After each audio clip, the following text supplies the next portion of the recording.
We have been increasingly exposed from the time we were born to the type of messaging that not only gave us many misconceptions about what metabolism even is, because none of us seem to really understand it. We could list 1,000 different ways that we were exposed to these bad ideas about what our body should look like and what we should eat, and how in any way that even relates to health. I don't know that I ever started talking about what I was doing in the gym and how I was eating in relationship to my health. I think I always just assumed that if I was skinny, like those women in the Cosmopolitan magazines in the 90s, that I was healthy. But really what I was pursuing was an aesthetic. I thought if I looked a certain way, that would equate to health. And that is just not the case.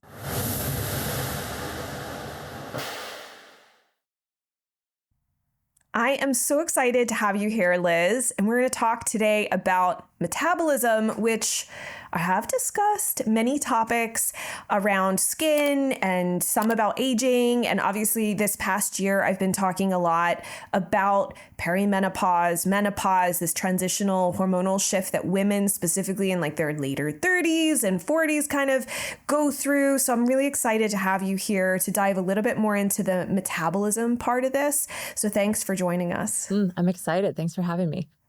So let's talk a little bit about the sort of body composition changes that women specifically start to experience in your later 30s and into, I would say, early to mid 40s, where you just start to your body doesn't look and sometimes feel the same as it did in its 20s. I feel like it's like you wake up one day and you're like, that seems off. They told me this would happen, but it didn't feel like it. And then all of a sudden you start to see it. And it's that with your skin too, right? You start to see the wrinkles across, those horizontal lines across your forehead. And you're like, oh, I didn't have those until right this second. Wow. It hits you. It definitely hits you, but it's been brewing for a long time. It doesn't just pop up one day. It really has been brewing for a long time. And that's a lot of things. That's hormonal changes. I was talking to the women of Wise and Well, Kristen and Maria, the other day for my podcast, and they were talking about menopause. And they were talking about how this is something that is like the sum total of things that have been brewing for a very long time. And we don't pay attention to them sometimes until we kind of are forced to. It is so true. And I would say too, one of the biggest complaints, it seems to get worse and worse, is like, it's hard to build muscle. Do you agree with that? Yeah. Well, it is hard to build muscle. It's very hard to build muscle because some of our key sort of signaling factors that enable that easy building of muscle that we experienced in our 20s and probably early 30s, they're just not working as well. And part of that has to do with estrogen and how important that is for activating some of those signaling cascades that enable us to build muscle. That's a big one. And we don't just drop off on estrogen one day. I mean, we are losing it during the course of perimenopause.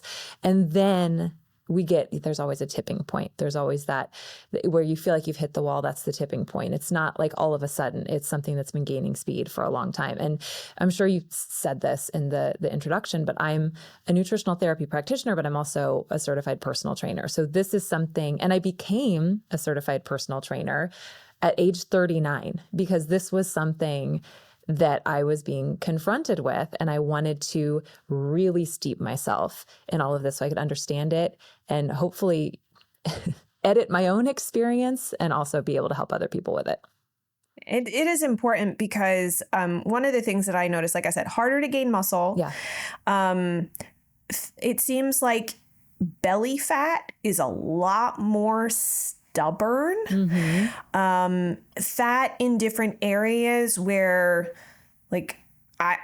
I never struggled with that. And this is something too that I notice, but also clients who are in this space and this kind of like age bracket. And then as you get into menopause, I have a lot of female clients that are complaining, like, oh my gosh, I keep gaining weight no matter how much I eat, no matter how much I exercise. I'm like doing all the things I'm supposed to do, and I don't understand what's happening. Mm-hmm. So from what I gathered, because you talk a lot about I've learned so much from you, but especially I think what would be helpful for listeners is to understand the metabolism piece, because I have heard it described like I broke my metabolism. I don't know what happened, but it's like the wheels came off the car and it just broke. Yeah. And I don't know what to do. So what exactly is metabolism?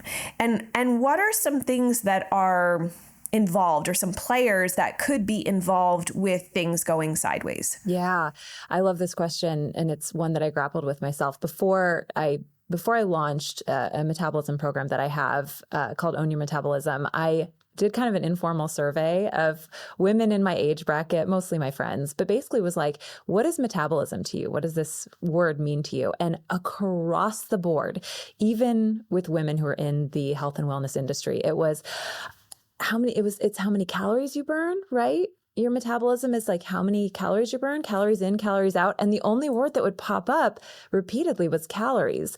And it was really interesting because you and I talked off the air about how at a certain point in a particular way, maybe not the way we've been taught, but calories do come into play.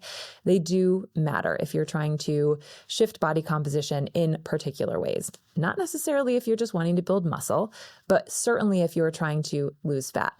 So calories do come into play in certain ways, but metabolism is so much more than that and so much more important than that. It is the sum total of every chemical physiological reaction in your body that enables you to generate the energy that fuels everything that you do throughout the day. So it's not just how much you eat and how much you burn, it's how well is your body working? How well are your cells generating energy for the purpose of keeping you functional and well and working properly throughout every hour, every minute, every second of the day. And so the deeper question is, when we're talking about metabolism, is how is my body working? How am I feeding my cells with the nutrients and the raw materials for generating energy? And this is where we get into things that what people are starting to realize are wrecking their metabolism, like fasting too much or restricting carbohydrates too much. When you're restricting in any way, and I think this is particularly important for women, and that's who I'm speaking to. I'm not an expert in male physiology whatsoever, but for women, when we are restricting in any way, we are sending signals to our bodies that our bodies are not safe, that they're not well resourced. And our bodies are so smart that in that scenario, they will downregulate metabolic rate, which is the calories that you burn, quote unquote burn. I like to call it the energy you generate because I want to look at it in a more productive way versus like you're destroying something, you're getting rid of something. No, let's talk about the actual energy we're able to generate because that's so much more profound. But that's how we do that. We end up communicating to our bodies that they're not safe through those things that we do that we think are going to help us, but long term, they really don't. This episode is brought to you by my skincare line, DermaQuell. The beauty of these skincare products are that they are especially crafted for those struggling with chronic skin rash issues based on my research and clinical experience from my private practice. They focus on organic ingredients that are clean like zinc, aloe, and hemp oil that support and calm rashed, dry, angry skin. There's no unnecessary chemicals or additives that can further dry out your skin or mess with your hormones. And I'm so excited for you to add these creams into your routine. Check them out at quellshop.com and use the coupon code GET15OFF to get 15% off your first order. I'll put a link in the description below. And now let's jump back to the video. Yeah, it was interesting. Some research I looked at, now granted it's from 2019, so a lot has happened between now and then. That was 5 years ago. But these researchers noticed, and I'll put the link to this study into the show notes for this episode, was that there seemed to be a sizable increase in weight gain and obesity as women approached midlife. That was quite significant. And then especially as they passed into menopause. And they attributed this to a slower metabolism, which basically put us women into this state where we're not burning calories as efficiently as we were. In fact, they described it as almost like a calorie positive state. So is that something that sounds familiar to you? Do you feel like you agree with this? Or do you think that it's more complex than simply, perimenopause, or this slowdown of our metabolism as we get into our 40s and beyond is really just, we can't burn calories as well? Yeah, I'm so interested in this study and I want to look at it because it's not one that I've looked at before. One of the studies that I've been talking about quite frequently is a study that I believe came out of, Harvard, potentially. I can't remember now, but you can read about it, I believe, through the Harvard School of Public Health. And I can try and shoot you that link if I can dig that up quickly. But it talked about how our metabolism actually does not appear to slow down as we age, as in our actual basal metabolic rate, either that or the resting metabolic rate. Now, I can't remember which one they were actually looking at, but they looked at a huge pool of people and evaluated at what point in the timeline of our lives, our metabolism, quote unquote, might slow down. And they found that there was really no appreciable decline in how many calories we burn. Again, I'm doing like finger quotes here, until something like beyond your 70s, maybe in your 80s, something like that. So what that told me and what that set me into grappling with was what really does change, because stuff changes. Like if I was to tell somebody, no, your metabolism doesn't slow down, it's not, that would be gaslighting, right? I'm not going to gaslight people and say, no, this isn't happening, because it's happening. We're all seeing it. We're seeing our bodies working differently, looking different. There's something that's different.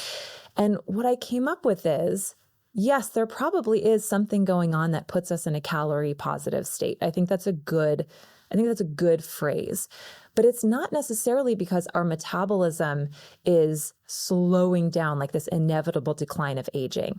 I think it comes down to the individual and how deeply we have manipulated ourselves in the name of losing weight, of burning more calories.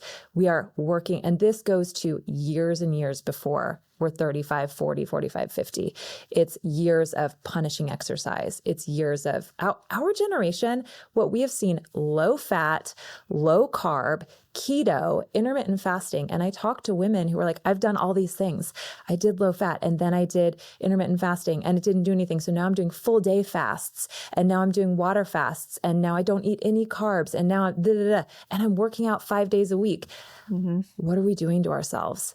That on an individual level, absolutely, we know through the scientific literature, can drive metabolism down. It can reduce your daily energy production / calorie burn.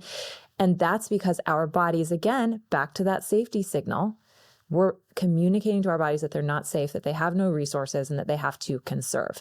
And there are trainers and dietitians out there who debate whether the starvation mode thing is real or not.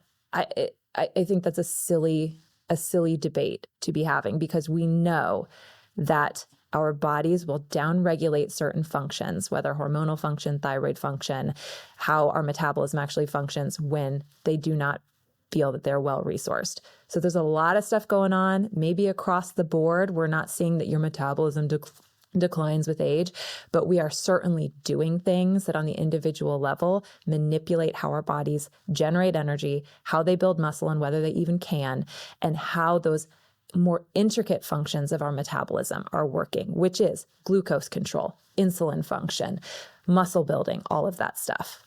So basically it's complicated. and it also sounds like, too, you're not saying that as women we shouldn't pay attention to certain things like the thyroid function, sex hormones, which obviously sex hormones in women shift. Oh my, wildly. This is like a roller coaster now. I felt like I got it. I was telling Dr. Carrie Jones when she was on the show, I said, I felt like I got to know my body and I knew the rhythm. And all of a sudden it just went off and did something else that I wasn't anticipating. And now I'm still trying to figure it out. It feels like each month is a different story. Yep, absolutely. Yeah. It's just so wild. So I wanted to go back to something that you mentioned already, that we've done things to mess up our metabolism. I obviously want to just say that this does not mean that I think we have to be careful, and sometimes the way we language things, because I'm certainly not the person that needs like safe spaces around things. Sure. But I do think that we can take ownership of perhaps the poor choices. Like I think in hindsight, I think I made some poor choices about how I wanted to approach my health, right? Hacking my health, trying to be healthy, doing the things that everyone said, and especially following suggestions that were made with research based off of men, not women. Yeah. That mess up our metabolism. So I'll own the fact that I used to do a lot of intermittent fasting. I think that was part of the problem. I did CrossFit and a lot of really high intensity workouts, which I don't think were probably best for my stress levels. And I certainly became increasingly injured to the point where I could no longer do that anymore, and ended up with 4 years of not being able to be very physically active because of so much damage to my back. Yeah.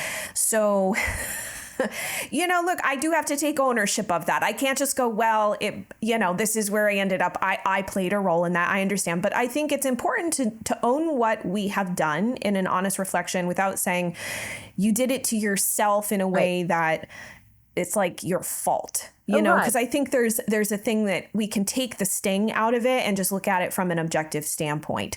So can you talk to us a little bit about how are some of the ways that we may have gotten here, that we may have inadvertently messed up our own metabolism? And what do you think some of the biggest missteps may have been along the way in, like, say, the last 10 years? Yeah. Well, I talk to myself and women and adults about this the exact opposite of the way I talk to my kids about anything. Like, I will say, it's not our fault and we didn't mean to. When my kids are like, it's not my fault, I didn't mean to, I'm like, you need to take ownership. And, but I don't think it's our fault. And none of us meant to do this. We didn't. We were walking through, I don't know, you're a child of the 80s, right? Yes. Yes. I mean, we grew up with margarine, thong bodysuits in aerobicize and all of that. And we have I remember those. Yes. Yeah. We have been increasingly exposed from the time we were born to the type of messaging that not only gave us many misconceptions about what metabolism even is, because none of us seem to really understand that. This conversation is just now, I think, cracking open in the greater consciousness. But Cosmopolitan magazine, I mean, we could list 1,000 different ways that we were exposed to these bad ideas about what our body should look like and what we should eat, and how in any way that even relates to health. I don't know that I ever started talking about what I was doing in the gym and how I was eating in relationship to my health. I think I always just assumed that if I was skinny, like those women in the Cosmopolitan magazines in the 90s, that I was healthy. But really what I was pursuing was an aesthetic. I thought if I looked a certain way, that would equate to health. And that is just not the case. It's just not. And we know that now, and now we're undoing damage. So in no way do we need to blame ourselves or, feel stupid about any of this. There is almost no other way it could have gone for many of us. And now we're in a position where we can correct this for our daughters, for our nieces, for our friends and family, that we can choose something different, that we can realize that there is a very complex but very beautifully orchestrated relationship between metabolism and health, and that many of us need to approach that metabolism health question while leaving things like body composition to the side for a period of time. Because that process of repair cannot always do all of those things at once.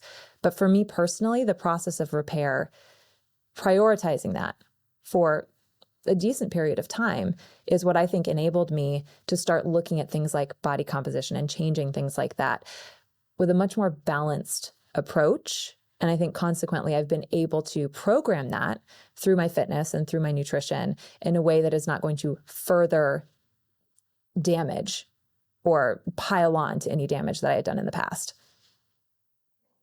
So what do you have to say towards all of like the fasting? Yeah. I think that's a really I see that promoted as a way to heal your gut, as a way to be healthier. I think autophagy is 100%. I think autophagy can be helpful. I don't think there's anyone necessarily saying that it's harming people. And I think you can do fasting safely in saying, okay, I'm going to finish eating at 6 p.m. and I'm going to eat again at, 7 a.m. the next day or 8 a.m. the next day. I don't think we necessarily have to take fasting to the level of where, like I was at one point trying to eat 3 meals worth of food within like a 6-hour window a day.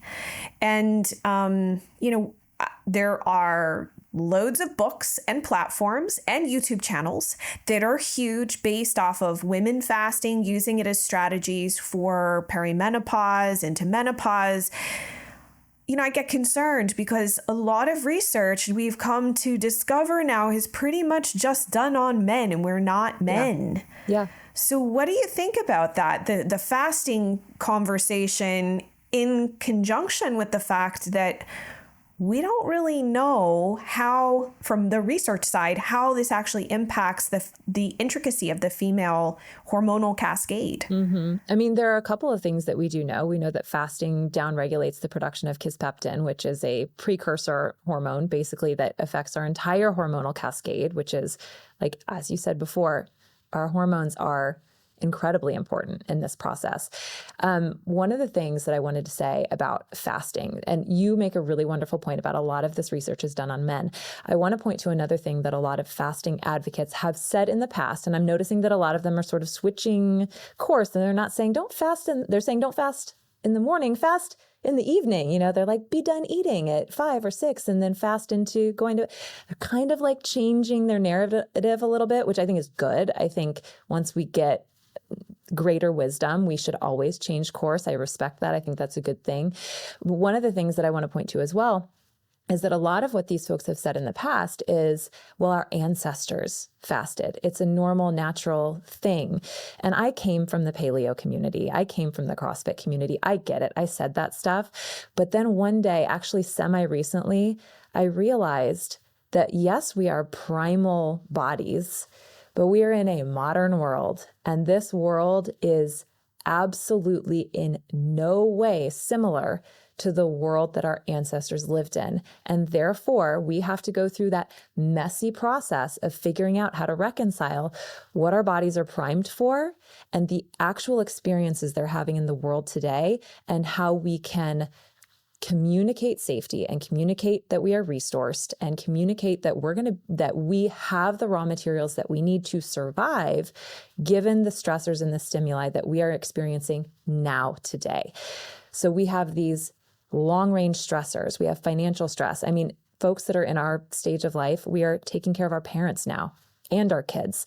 We're taking care of ourselves and our changing bodies. We have financial stressors like never before. And this is going back to what has changed since our 20s and 30s. We have taken on monumental stressors. We don't realize it. We're like the frog in the boiling water. This is very gradual over time. We've got house debt. We've got college debt. We've got all kinds of things that have piled up over time. Our ancestors didn't have any of that. They didn't wake up worrying about, am I going to lose my job today? They had acute pulsed stressors, and we have constant chronic stressors. And that requires a different nutritional and lifestyle approach to be able to meet in the middle, to be able to reconcile our primal bodies with our modern lives. So I think that's huge. And I don't think that fasting fits into that equation. I don't think it helps us reconcile our body's needs with the environment that we live in today. So when you say you don't think fasting fits into our current needs, yeah, do you mean this like window, say like, because I never thought of it this way until like probably 15 years ago, that breakfast was breaking your fast, right? So for you, do you feel like, I mean, obviously we grew up on the 6 meals a day, eat six small meals a day to keep your metabolism. Yes. You know, what's funny is I actually look back to a time when I did that, and I was a lot younger. Yes. But I look back to a time when I did that and I realize it that actually worked really well for me. I don't do it now because it's too much work, but I actually do. Well, maybe I do a little bit because I will do a first breakfast, which is usually some kind of really stacked smoothie with a lot of protein, with some nutrient powder in it, with my creatine. Just it's a really good way to eat right away upon waking up, about within 30 minutes of waking up. Get that smoothie in while I'm maybe making another breakfast for myself and the kids. And then I'll have second breakfast maybe a couple hours later if I can fit it in. Then I've got lunch and dinner and I've got some snacks in between. So in some ways, yes, I am doing like 4 to 6 meals a day. But I think this is a really important clarification that you're asking for here. And that is, I look at fasting as generally that first block of the day where people are delaying their first meal, sometimes as long as they possibly can, sometimes just eating one meal a day in the evening. I think that evening fasting is and I don't even like to call it fasting. It's just like you're done eating, right? You're like, you've eaten all day and now we're going to like wind down and get ready for bed and not continue to give our bodies more and more stuff to deal with when what the next phase of the day really is getting good, restful, restorative sleep. So I like this idea of we're done eating at 6 or 7 or a couple hours before we actually go to bed. I don't necessarily look at that as fasting. I look at that as normal biorhythms of, eating and winding down. But what I've said a couple of times in the past is we actually are fasting when we're sleeping. So yay, good job. You're already fasting. Like autophagy occurs while we sleep. We dip into lipolysis. We dip into that fat burning phase while we sleep. So to be able to maximize your sleep, then we can talk about what that looks like. If you're stopping, if you're not eating again after 7 or whatever it is, then we're actually setting the stage for really restful, restorative sleep. And to me, that's way beyond fasting. So another thing that you mentioned was, and you actually wrote this. I loved, for guests who don't realize, like I have or for listeners who don't realize, I have a form that guests fill out just to give some pointers of things they might want to mention. And you mentioned this phrase, low carbing. Uh-huh. So I love that because it's kind of like, it is a thing. Like people used to be into like doing really low carb. We have like this keto thing. Some people are doing carnivore. Some people are like terrified of carbs because they think that carbs are like the worst thing in the world that you could possibly consume. Yep. And then we have the whole argument about protein intake. So where do you fall on, I guess, the carb side and protein side of this entire conversation for women who are struggling with metabolism concerns? Yeah.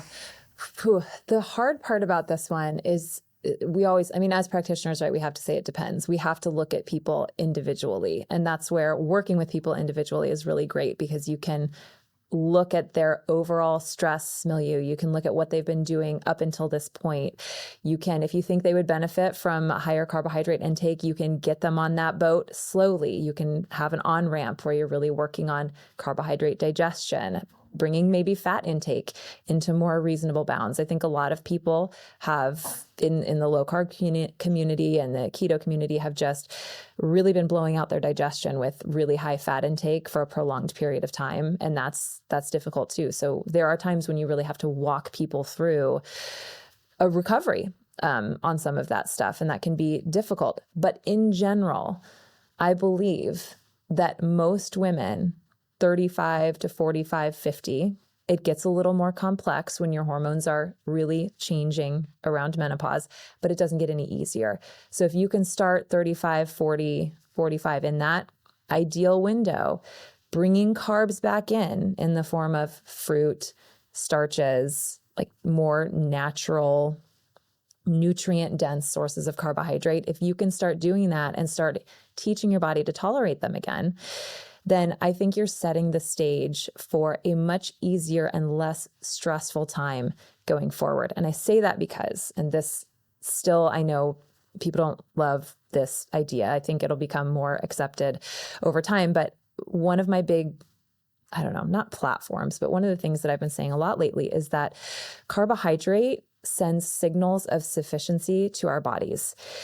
There are times, and this is something that I grappled with professionally, there are times when practitioners tell people that they need to manage their stress. You got to manage your stress. Otherwise, you're not going to be able to lose weight. You're not going to be able to do anything to deal with your stress. So you need to meditate and you need to practice mindfulness and you need to take a warm bath and you need to deep breathe and all of this. Okay. But all those stressors that I mentioned before, aging parents, conflict in relationships with children, financial stressors, all of the stressors of aging, we can't just pick and choose and get rid of them. Like, my parents aren't going to stop aging. My kids are not going to stop growing up, and their hormones are going to activate, and it's going to be conflict. We cannot always fix stress by meditating or setting boundaries or taking a bath. And so my line has become, we've got to be able to get people digesting carbs well, not fearing carbs so intensely, because what carbs do is they are our number one buffer against stress. When we are feeling acute stress, the signal we need to send our bodies is that we are resourced. There's a reason that we crave carbohydrates when we're stressed. And we think it's bad. We're like slapping ourselves on the wrist, like, no, I can't have carbohydrates. I have to resist, even though your body's like, no, are we okay? Like, is there anything growing on the trees out there that you could give me that tells me that we're going to survive right now? And it's that primal signal and respecting that and kind of figuring out how it plays into modern life, where our stressors are coming in and whether or not we can digest carbs again. Because a lot of us can't. A lot of us stopped eating them for so long because we were digging our heels deeper and deeper into this fewer carbs, low carb, then keto, then carnivore. A lot of us can't do it. And so one of the things I want to help people with is becoming comfortable with carbohydrates again. Did I even answer the question? I know I went way far afield on that one. You talked about carbs. I was going to ask you then, well, where do you sit on the protein side of things? I personally find that I do better with higher protein in terms of, I love my like berries in the morning, and I do like carbs, and I just am mindful about when I eat them. I tend to find, like you were saying, everyone's different. Yeah. I tend to do a lower carb breakfast. I still have some berries or a piece of fruit in the morning, but usually it's more protein oriented. Yeah. And then I will tend to have carbs later in the day. And like you also shared, like it's better to maybe say, all right, I had dinner. Now I'm done, right? So like 6, 7 o'clock, you're done eating. And I do find like, even if at 44, I do actually now like the early bird special time. If I finish eating by like 5, I get a really good night's sleep. Yeah.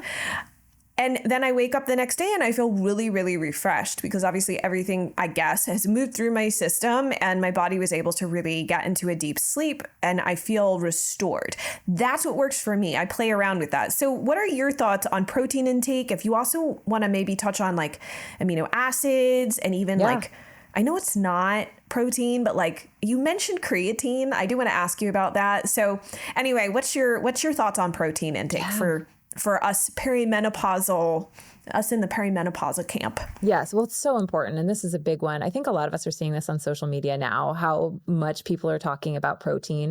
And I think it's great because I think most people have shorted themselves on protein for a very long time.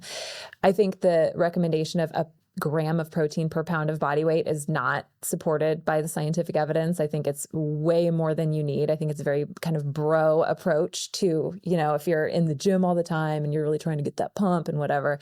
But I think for women, at the max, if you're looking for performance, 0.8 grams per pound of body weight is more than sufficient. One of the ratios that I have The ratio that I have talked about for women who are looking to heal and optimize their metabolism just generally is 30, 40, 30. 30% of calories from protein, 40% from carbs, 30% from fat. That ends up being very balanced, but it is also, that ends up being very, very high protein. That's, for a lot of people, it's unsustainable. So I do think between like 20 and 25% of calories from protein is a really good place to land most of the time after you've gone through that healing process where you're really supporting your hormones, your neurotransmitters and enzyme production and all of that stuff. So, we kind of start shooting for the moon and then we bring it back into reality, which I think has been pretty effective for my people. But protein is huge. And part of the reason protein is so huge is that it supports muscle. And that's where I think we lose some of our desired body composition. We start to notice those things as we get in deeper into perimenopause and menopause.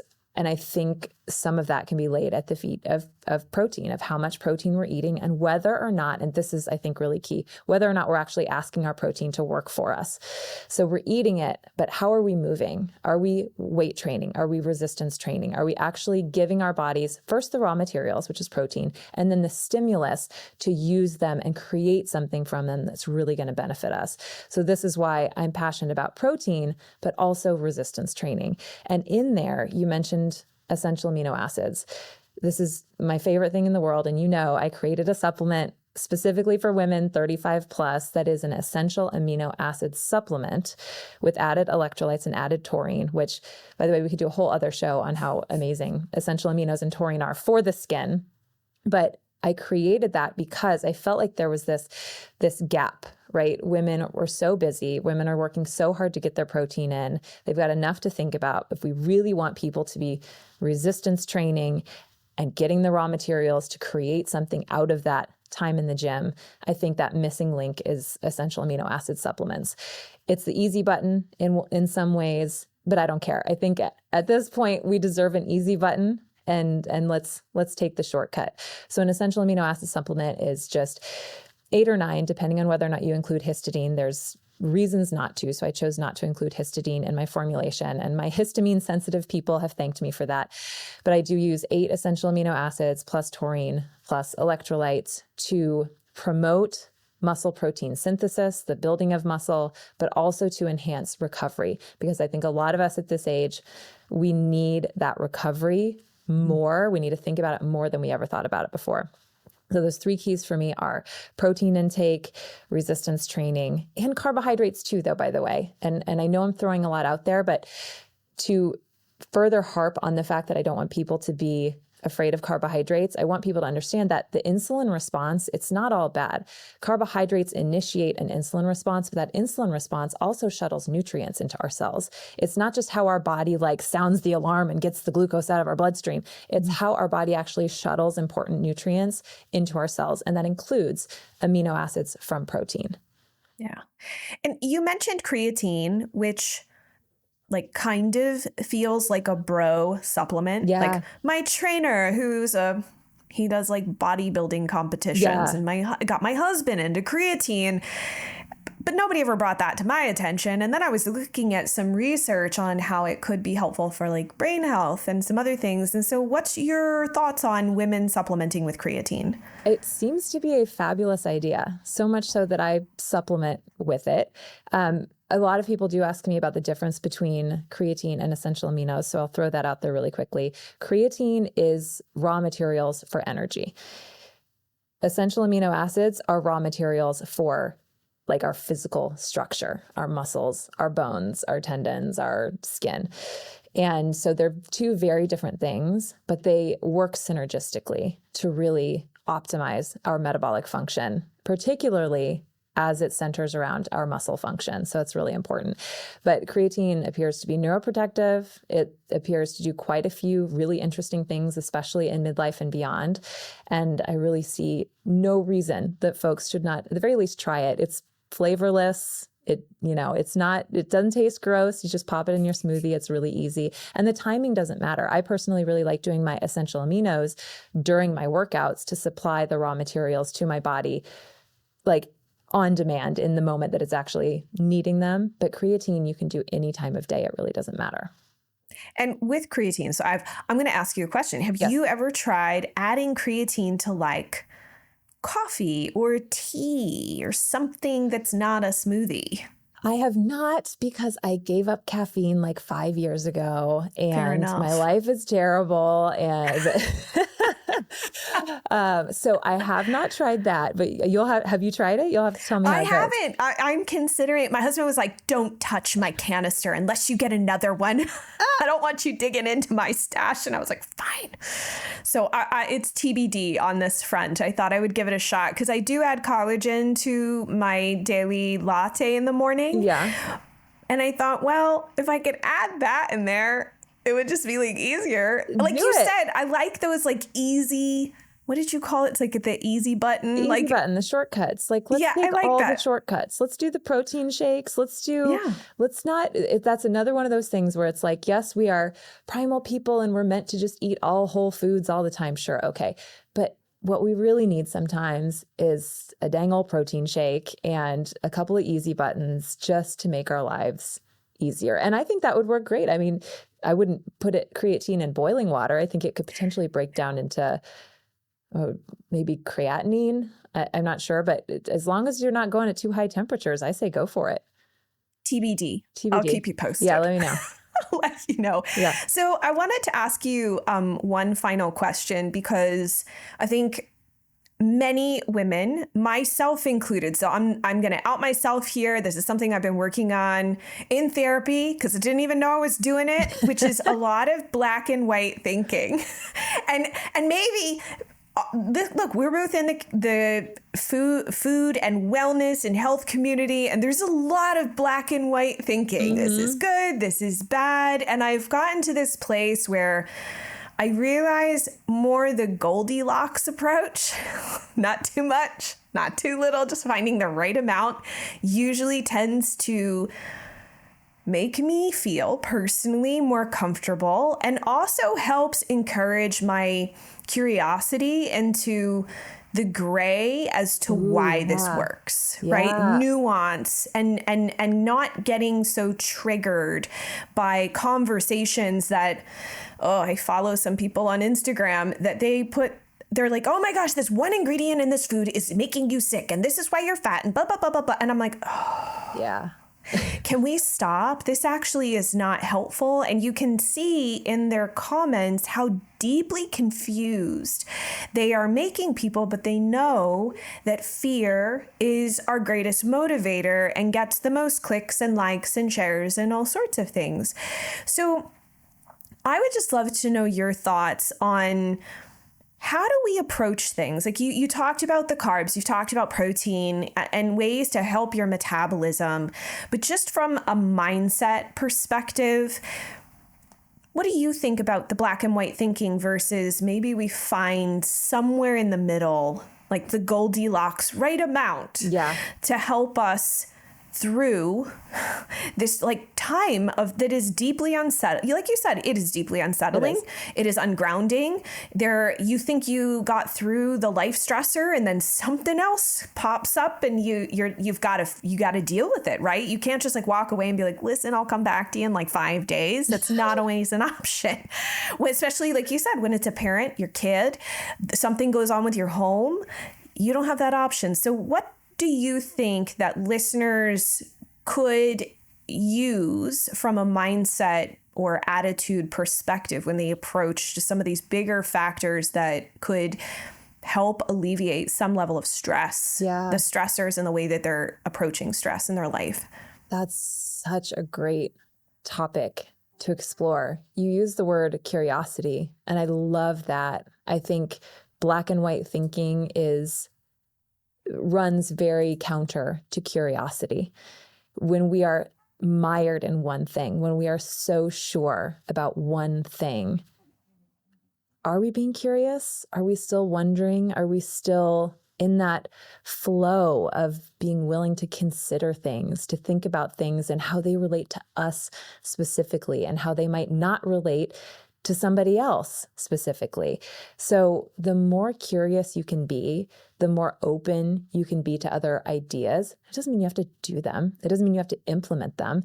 Just consider them. Just knock them around a little bit. Contemplate. Noodle, as my friend Cassie Joy Garcia, she's amazing from Fed and Fit. She always says noodle. Noodle things. Be willing to do that. And I think it becomes difficult because there is a sense of urgency. Like if we don't figure it out right now, that we don't know what the next 10 years is going to look like. But the reality is we do have some time. Hopefully we all have time. Hopefully we all have a day, an hour to contemplate a new idea, something. And for me as well, there's a lot of uncertainty right now. I'm noticing a lot of changes in my life and in my body. And to be able to just sit with that, remain curious, and maybe maintain a couple of baseline approaches, which is I do my best to eat breakfast within about 30 minutes of waking up in the morning, or have my aminos. That's a good shortcut. If you're not ready to give up your morning fast, or you can't have breakfast first thing in the morning, like have a scoop of my aminos. Or they don't have to be mine, but I'd love it if they were. It's the IdealAge Daily Aminos Plus. Have a scoop of those. That way you're not in that breakdown state for too long, that fasted state for too long. That and resistance training or mobility, some kind of movement, prioritizing that, even if it's just for 2 minutes. We just did a mini challenge in my metabolism community that was literally like a 2-minute movement flow in the morning. And it was such a positive thing for so many people, because so many of us think if we don't have it figured out, we're never going to figure it out. Or if we don't do all the things right, that we're not doing anything right. Or even worse, that if we can't do everything, that we can't do one thing. If we can't do a whole workout at the gym, that we can't go outside and do a little bit of mobility, that type of thing. So that to me is curiosity. That to me is openness, willingness to be in the flow of things, because life, like you said, life is not black and white. And if we're trying to live in that space, I think it becomes limiting over the long term. And I agree with you. It is very limiting, and it almost keeps us stuck in this space where we're constantly in panic mode, feeling like the fire that is right in front of us has to be dealt with, instead of taking a step back, noodling. I like that. Well, let's noodle on it. Is it really a 5-alarm fire? Because sometimes it's a 5-alarm fire, let's be honest. Sometimes, but it's not always a 5-alarm fire. And I think it's also helpful to get other perspectives, to say, like, talk to a friend, talk to your parent, talk to somebody that you consider maybe who has a bit more knowledge on that topic than yourself, and say, well, what's the flip side to this? Is there an alternative perspective? Is there another way to consider this situation? And that, just having that conversation could be extremely valuable. At least it's been for me. So I think it's helped me slow down and not feel like every recommendation, every like controversial thing that comes up in the press about health stuff nowadays doesn't mean I'm going to die. It doesn't mean that like everything around me I thought was correct is wrong. Let's take a look at it from different perspectives and consider, is this true? Is this true for me or whomever, whoever my client is in that given moment? Because it's things that are true for me may not be true for somebody else or right for them. So I love the fact, and I will say too, I just want to give your podcast a shout out. I think you offer a lot of balance on your show that many shows steer away from, because they want the clickbaity, shocking, headline grabbing topics. And to me, that's kind of sad. That's sort of like, I feel like that way of functioning was my 20s and 30s. Yeah. And now with the wisdom that I have gained, I realize in my 40s, I'm like, hold on, I help co-create my reality, and I am not going to allow all of these perceived 5-alarm fires, clickbait headlines, shocking things to dictate what I will do for myself and give up my peace for that. So I think your podcast offers a ton of really balanced, thoughtful education, but it is thought-provoking, and it's in the gray, which I really love and respect and appreciate, because that's where complexity is, and complexity is beautiful, and it's complicated, and sometimes it's messy, but there's more to me. There's more truth in that. So I just want to thank you you've had me on your show. So I definitely want to make sure that listeners can find you. The title is the Balanced Bites podcast. Yes, the Balanced Bites podcast. That's the one. We've got and then like you've 460 episodes. Yes, you've got like a ton of episodes. Yeah. You're like way further ahead than me. Way further ahead. I've got like 350. You're like, hey, that's an appreciable number. It is, but still. So I think you're a wealth of knowledge for listeners, and you also have a program called Own Your Metabolism, which I'll link up in the show notes as well for people to go check that out if that's something that they're really called to look at right now at this point in their life. I think you are definitely a reputable source to take a look at, and obviously you're in it, so you're not like a 20-something being like, do this, this works for me. Nope, I am 41, baby. I will say that's one of the beauties of being older. I look back and I go, wow, I really didn't know as much as I thought I did. The things that worked for me then were not going to work for somebody in their 40s. And so every time somebody says, oh, well, I saw this influencer, I'm like, how old were they? How old were they that they suggested that? Just keep that in mind. What works for someone then is not going to necessarily work for you. So we do need to slow down and look. So thank you so much, Liz, for being here and sharing all of your thoughts on these different topics. I'll put the links in the show notes and as well as your podcast link so people can find your show. And I hope we can have more conversations maybe on some of the different essential amino acids you discussed and whatnot in the future. So I hope you'll come back. Absolutely. Anytime. It's always a pleasure to talk to you, Jen. Thank you so much. If you enjoyed this video, you need to tune in to this video next. Then make sure to hit the subscribe button so you get notified as soon as a new episode drops. I'm excited to see you there and dive deeper with you on your skin healing journey.